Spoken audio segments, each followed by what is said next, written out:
Well, congratulations on the new season of New Amsterdam. That must be very, very exciting, especially considering the year that we've had that you've been able to film. So, can you just give us an overview of where your character left off last season and where you'll be picking up this season? Yeah, sure. You know, things were sort of coming to a head last season, story-wise, and there was, sort of big season finale things coming that just like gone because this pandemic thing hit. I don't know if you've heard about it. Hit, and we had to walk away from filming and come back months and months and months later. And when we meet everybody again, we are sort of past the peak of the pandemic, sort of looking to the light on the horizon, as I hope is the place we're in now. It feels that way, and I hope that's where we are. I hope it's only up and better from here. Uh, um, but but we begin with this sort of tribute to what the healthcare frontline workers have been faced with for so many months, and the incredible challenges that they were fighting and continue to fight, and the sacrifices that were made and everything, and just the overwhelming intensity of that experience of having the whole hospital system almost everywhere be just totally overwhelmed, and overrun.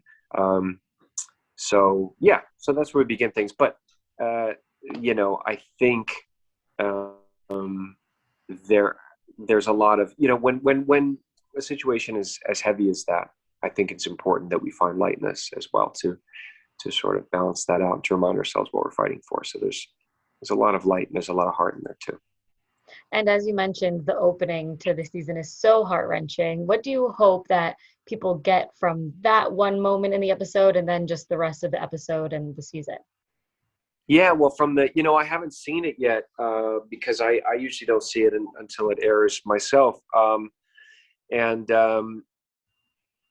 you know, doing that was just a reminder of the incredible work that so many nurses and doctors have gone through, all the work that they've done, um, sleepless nights and not seeing their families. You know, um, we'd be on set getting makeup, lines on our face, as if we've been wearing these masks for days and days on end. And then you realize how real this has been for so many people trying to fight to keep people alive and keep people healthy. And then of course we have this moment where this sort of New York City, claps at 7 p.m. and to celebrate the healthcare workers, which was also real for a Mhm. long time. And it's touching. We're there, playing doctor, and but it just reminds you how real it's been for so many people. And it's so yeah. So I hope it's honoring them and telling that story. And obviously, you had to film this during the pandemic in, a hospital setting. Can you describe what protocols went in place to make sure that you can get a show up and running with all these actors and crew members and make sure that everyone remains safe? Yeah, definitely. Honestly, I got to say it's one of the safest places to be because, we kept waiting and pushing back production so that we didn't go back until we had it figured out and it was safe. And everybody has put really great protocols and practices in place that I have to admit I was worried would slow down production or just get in the way. I was just worried, oh man, there's going to be so much focus on staying safe, which is obviously important, that we're going to be struggling to do the job that we came here to do, which is shoot these scenes and tell the story. But there's kind of an organization and an efficiency that came with all these protocols and practices that have really helped and made the filming great and streamlined things in many ways. And we're tested constantly. We have masks. We're distanced in the right way, and it's all very, very safe. So it's a great place to be. Did you or have you had a chance to speak to any first responders for, I don't know, either research to, how to play the character, or, do you have any first responders in your own life? Yeah, we do. Well, my sister is a nurse, and she's been on the front line of fighting this thing. And yeah, it amazes me. It's like this thing that we'd all read about in the news about headlines of these numbers went up, or this horrible thing happened, or it's every once in a while this positive thing happened, this person survived and did better than we thought. And for my sister and all the other nurses out there, it's like just daily life. It's just the job. It's just your job every day, and it blows me away.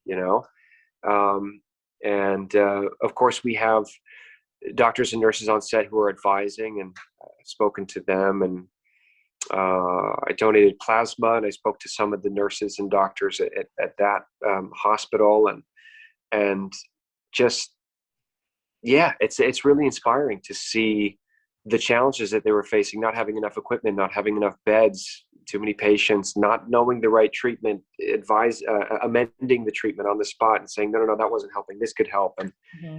it was just an intense experience for everybody. But it just makes you, have that much more respect for everybody who's been trying to keep us safe. And is there just one thing that throughout this difficult time, one positive thing, one spotlight that, has come out of this that, you can share with us? Yeah, absolutely. I think I could be wrong, but it feels like there's been kind of this cultural shift to things that are important, in the sense that, like, God, you think about how busy we were before this pandemic, just like running around trying to do 50 things in a day, and try, particularly in this country and many countries, but particularly in the US, like, it's the importance on achievement and work and financial and all these things. And I don't know, that it feels like there's kind of a shift towards family, and the people that you care about being okay and being healthy and good, um, and spending time together, and things that I feel like that's a great shift in our culture to keep, going forward, and to remember, because it's easy to get caught up in all the running around, but it's important to remember what matters. Definitely. I couldn't agree more. I think I have the same sentiments as you for that. Well, Yeah. thank you so much. I'm so excited for it to air tomorrow. I can't believe you haven't seen it. I've seen it. I feel like I'm ahead of you on that one. So definitely You are. I'm enjoy. jealous. Just I'm gonna give you my email. Just sneak me a copy. Okay, I'll see if they let me do that. We'll see. Perfect. But yeah, definitely enjoy the premiere and the rest of the season. Thanks so much. Awesome. Nice talking to you, Kayla. You too. Bye bye.